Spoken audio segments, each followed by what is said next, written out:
कृती संशोधनातली आता आपण तिसरी पायरी या ठिकाणी लक्षात घेणार आहोत.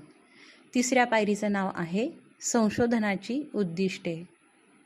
आपण छोटासाही काही कार्यक्रम घ्यायचा म्हटला तरी आपल्या डोळ्यासमोर विविध प्रकारची उद्दिष्टे असतात. मग आता आपल्याला इथे संशोधन करायचं आहे, ते कृती संशोधन असलं, लहान स्तरावरचं असलं तरीसुद्धा ते संशोधन आहे आणि म्हणून त्याची उद्दिष्टे आपल्या डोळ्यासमोर असणं गरजेचं आहे. म्हणून कृती संशोधनाच्या आराखड्यात देखील आपल्याला संशोधनाची उद्दिष्टे मांडायची असतात.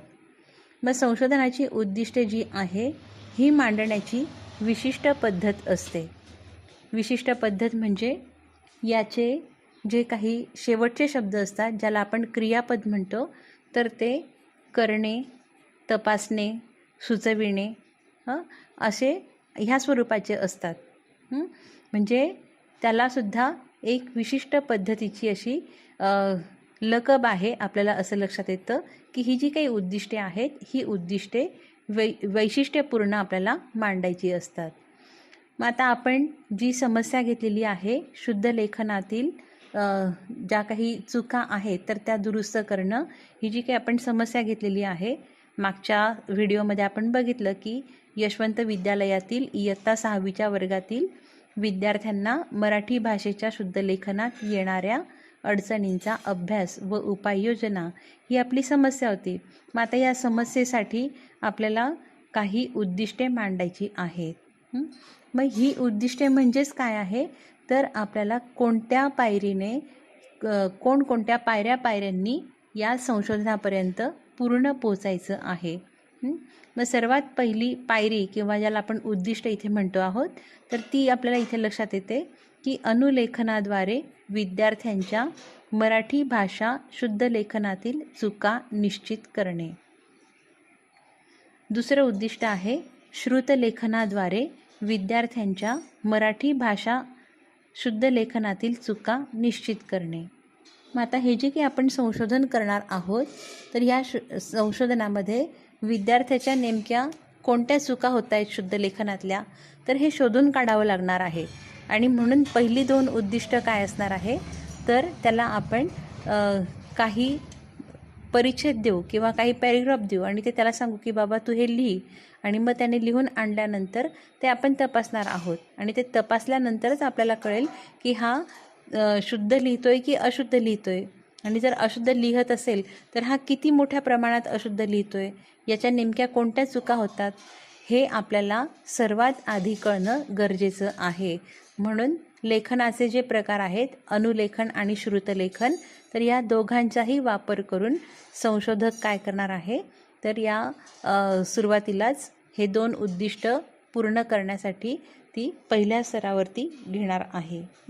म्हणून आपल्या या संशोधनाची सुरुवातीची उद्दिष्ट काय आहे की ज्या आधारे आपल्याला विद्यार्थी नेमका कुठे चुकतो तर त्याची पडताळणी करण्यासाठी सुरुवातीला पूर्वचाचणी जरी म्हटलं तुम्ही याला तरी चालेल, की अनुलेखन आणि श्रुतलेखनाद्वारे त्याच्या मराठी भाषा शुद्ध लेखनात कोणकोणत्या चुका होतात तर ते निश्चित करणं, अशी पहिल्या 2 उद्दिष्टांमध्ये मांडणी केलेली आहे.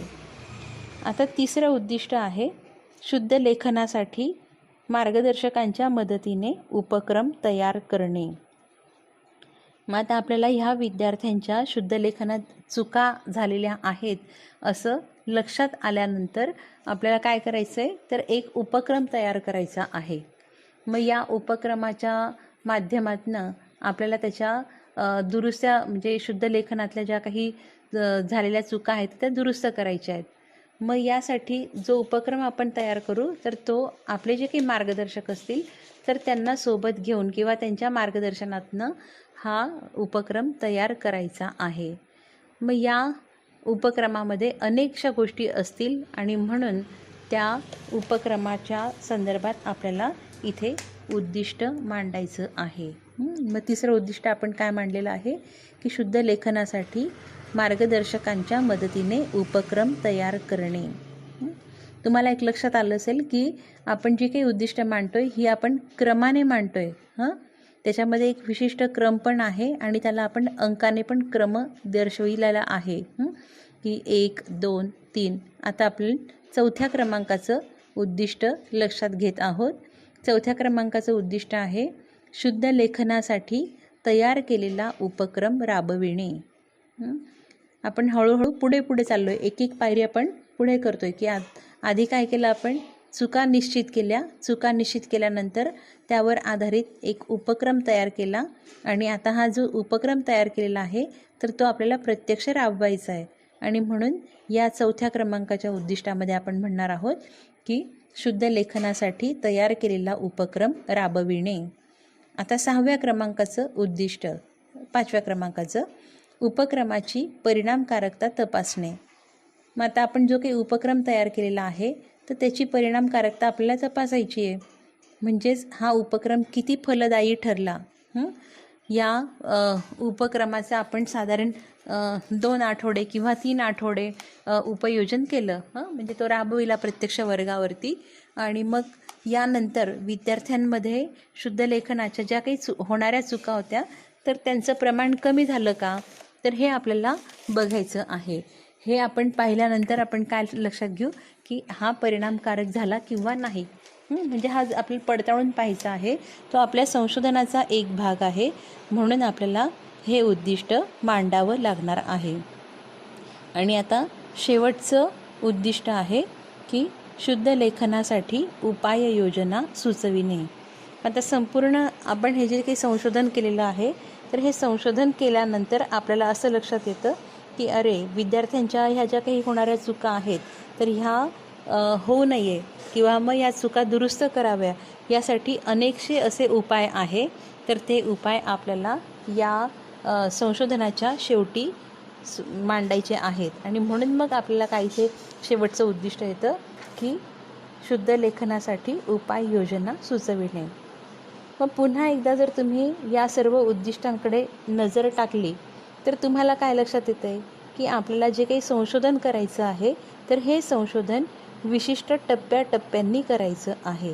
ज्याला आपण सुरुवातीला पायऱ्या म्हटलं होतं, ते पायऱ्या म्हणा किंवा टप्पे म्हणा, तर हे विशिष्ट क्रमाने आपल्याला संशोधन पूर्ण करायचं आहे.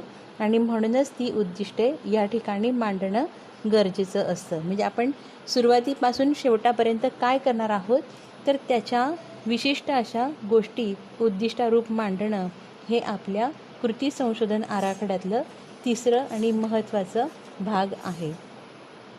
यानंतर पुढची जी काही पायरी आहे ती आहे संशोधन परिकल्पना, किंवा याला परिकल्पना असं आपण म्हणतो.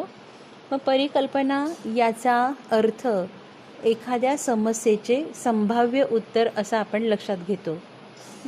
मग आता आपल्याला समस्या कोणती निर्माण झालेली आहे, एकंदरीत या संपूर्ण व्याख्यानामध्ये आपण कोणती समस्या घेतलेली आहे की विद्यार्थ्यांच्या शुद्ध लेखनामध्ये होणाऱ्या चुका आणि त्यावरती उपाययोजना. तर अशा स्वरूपाची आपली ही जी काही समस्या आहे तर मग या समस्येचं संभाव्य उत्तर काय येईल की मी जर उपक्रम तयार केलेला जे उपक्रम तयार करेल आणि हा उपक्रम प्रत्यक्ष राबवला तर विद्यार्थ्यांच्या शुद्ध लेखनाच्या चुका कमी होतील. हे काय झालं, माझं संभाव्य उत्तर झालं. किंवा मग असं पण होऊ शकतं की मी खूप प्रयत्न केले, अतिशय सुंदर आणि चांगला असा उपक्रम तयार केला, पण हा उपक्रम तयार केला तरी विद्यार्थ्यांना तो समजतच नाही आहे असं जर मला लक्षात येत असेल तर मी असंही म्हणू शकेल संभाव्य उत्तर काय येईल याचं मग की उपक्रमाची परिणामकारकता 0 आहे. तर म्हणजेच काय आहे की परिकल्पना कशाला म्हटलेलं आहे की जी समस्या आपल्याला निर्माण झालेली आहे तर त्या समस्येचं आपल्याला लगेच लक्षात येणारं उत्तर किंवा ज्याला संभाव्य उत्तर म्हणतो आपण तर त्याला परिकल्पना असे म्हणतात. मग आता दुसरं उदाहरण जर घ्यायचं झालं, म्हणजे ह्या समस्येला सोडून जर दुसरं उदाहरण घ्यायचं झालं तर आपण कधी म्हटलं की विद्यार्थ्यांना गुणाकार जमत नाही. मग आता हा गुणाकार जमत नाही मग हे किंवा गुणाकारामध्ये त्याला अडचणी येतात. मग अशासाठी आपण काय करणार, एक उपक्रम तयार करणार. मग त्या उपक्रमामध्ये विद्यार्थ्याला पाढेपाठ करायला लावणार किंवा मग तो गुणाकार आपण कोणत्या पद्धतीने करतो ही ती पद्धत त्याला समजावून सांगणार, त्याला खूप सराव देणार. अशी जर आपण संपूर्ण कृती केली तर त्याला तो गुणाकार सहज समजेल तर मग आपण जर समस्या घेतली की विद्यार्थ्यांना गुणाकाराची क्रिया करताना येणाऱ्या अडचणी, मग या समस्येचं संभाव्य उत्तर आपण काय लक्षात घेतो की जर त्याला सराव दिला तर त्याच्या अडचणी कमी होतील.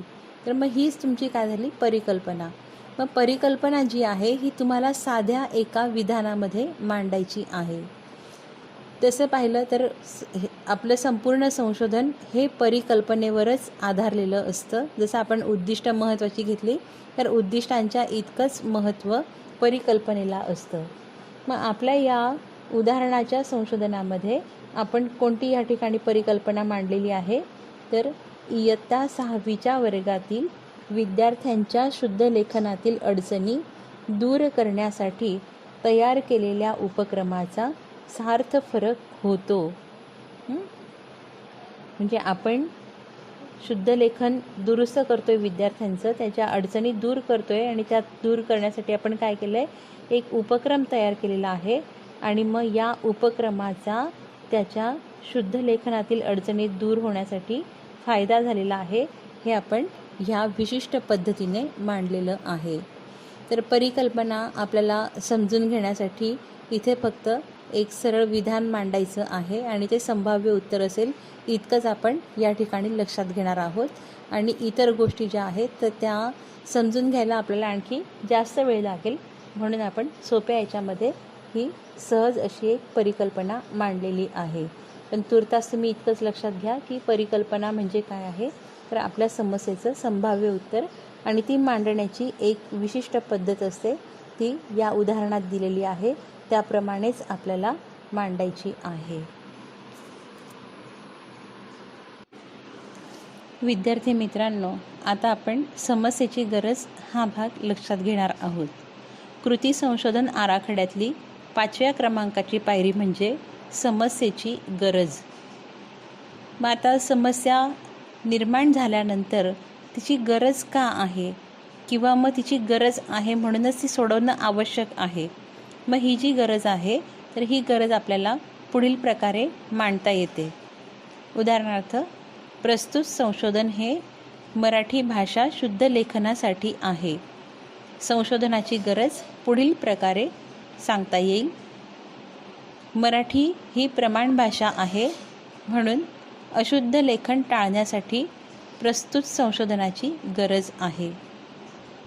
मराठी ही मातृभाषा आहे, त्यामुळे तिचे शुद्ध लेखन सहजतेने होण्यासाठी प्रस्तुत संशोधनाची गरज आहे.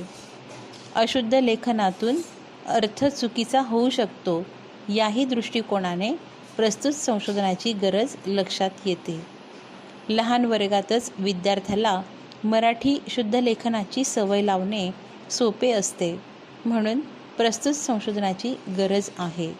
आणि शेवटी भाषेचे सौंदर्य शुद्ध लेखनानेच साध्य होते, म्हणून मराठी भाषेचे लेखन करणाऱ्या विद्यार्थ्याला शुद्ध लेखनाची सवय लावण्यासाठी प्रस्तुत संशोधनाची गरज आहे. मग एकंदरीत या संपूर्ण विवेचनावरनं किंवा या संपूर्ण उदाहरणावरनं आपल्याला काय लक्षात येतं की समस्येची गरज आपल्याला मांडणं आवश्यक आहे आराखड्यामध्ये. मग या ठिकाणी आपण म्हणजे वेगवेगळ्या पॉईंटने आपण ही लक्षात घेतलेली आहे. जसं सुरुवातीला आपण म्हटलं की एकतर मराठी ही प्रमाण भाषा आहे आणि म्हणून ती प्रमाण असल्याने ती प्रमाण स्वरूपातच आपल्याला लिहायची आहे. त्यानंतर ती एकतर मातृभाषा आहे, अनेक आपल्या महाराष्ट्रीयन लोकांची ती मातृभाषा आहे आणि म्हणून मातृभाषा असल्याने तिचं सहजतेने आणि शुद्ध लेखन होण्यासाठी या संशोधनाची आपल्याला गरज लक्षात येते. किंवा मग आणखी जर आपण अशुद्ध लिहिलं तर त्यातनं अर्थ चुकीचा निघू शकतो. तुम्हाला माहिती की मराठी भाषा ही अशी आहे की ती जशी वळवली आपण तशी ती वळते आणि म्हणून ती जर आपण शुद्ध लिहिली तरच तिचा अर्थबोध हा योग्य प्रकारे होतो. तर अशा एकंदरीत सर्व प्रकारची गरज लक्षात घेऊन ती थोडक्यात तुम्हाला या भागामध्ये मांडायची आहे. तुम्ही कोणत्याही समस्येसाठी आराखडा तयार करत असाल तरी त्यासाठी गरज जी आहे ती गरज त्या दृष्टिकोनातून तुम्हाला मांडायची आहे. जसं इथे मी एक 4-5 पॉईंट केलेले आहेत किंवा मुद्दे केलेले आहेत, त्याप्रमाणे तुम्हाला तुमच्या समस्येची गरज ही एक 3-4 मुद्द्यांमध्ये का असेना ती मांडता आली पाहिजे. मग आता पुढचा मुद्दा किंवा पुढची पायरी या ठिकाणी लक्षात येते आपल्या कृती संशोधन आराखड्यातली, ती म्हणजे समस्येचे किंवा संशोधनाचे महत्त्व. मग आता संशोधनाचं महत्त्व नेमकं काय आहे, तर हे सुद्धा आपल्याला मांडणं गरजेचं असतं. तसं पाहिलं तर गरज आणि महत्त्व ह्या दोन्ही जवळजवळ सारख्या वाटणाऱ्या गोष्टी आहेत. असं असलं तरीसुद्धा महत्त्व हे आपल्याला महत्त्वाच्या दृष्टिकोनातून आणि गरज ही गरजेच्या दृष्टिकोनातून मांडायची आहे. गरज पूर्ण केली तर आपल्याला त्याचं महत्त्व लक्षात येतं आणि म्हणून महत्त्व या ठिकाणी आपल्याला अशा स्वरूपात मांडता येईल. विद्यार्थ्याला मराठी भाषेचे शुद्ध लेखन करण्याची सवय प्रस्तुत संशोधनामुळे निर्माण होईल. म्हणजे संशोधन केल्यानंतर काय होईल हे आपल्याला या महत्त्वामध्ये मांडायचं आहे. नंतर मराठी प्रमाण भाषेचे सौंदर्य टिकविण्यासाठी प्रस्तुत संशोधन महत्त्वाचे आहे. म्हणजे शुद्ध लेखन आपण जर दुरुस्त केलं, विद्यार्थ्यांना सवय लावली शुद्ध लेखनाची, तर त्यामुळे काय होणार आहे, तर मराठी प्रमाण भाषेचं सौंदर्य हे टिकणार आहे. म्हणजे महत्त्व मांडायचे तर कसं मांडायचं आहे की अशा स्वरूपामध्ये मी ही समस्या सोडवल्यानंतर काय होणार आहे, काय दिसणार आहे, तर हे आपल्याला अशा स्वरूपात महत्त्व मांडायचं आहे. जसं पुढचं या ठिकाणी मांडलं आहे, शुद्ध लेखनातील चुका समजून त्या पुन्हा होऊ नये यासाठी प्रस्तुत संशोधनाचे महत्त्व आहे. आणि शेवटी मातृभाषा मराठीचे शुद्ध लेखन करण्यासंदर्भात विद्यार्थ्यांचा आत्मविश्वास वाढी लागण्यासाठी प्रस्तुत संशोधन महत्त्वाचे आहे. म्हणजे मग इथे काय की आपण हा संपूर्ण उपक्रम राबवला किंवा मग त्यांना शुद्ध लेखनाची सवय लावली, तर एकंदरीत त्यांचं लेखनातील जेही काही आत्मविश्वास आहे तर तो या संशोधनातनं पूर्ण होणार आहे. तर अशा दृष्टिकोनातनं आपल्याला हे जे काही महत्त्व आहे हे महत्त्व मांडायचं आहे.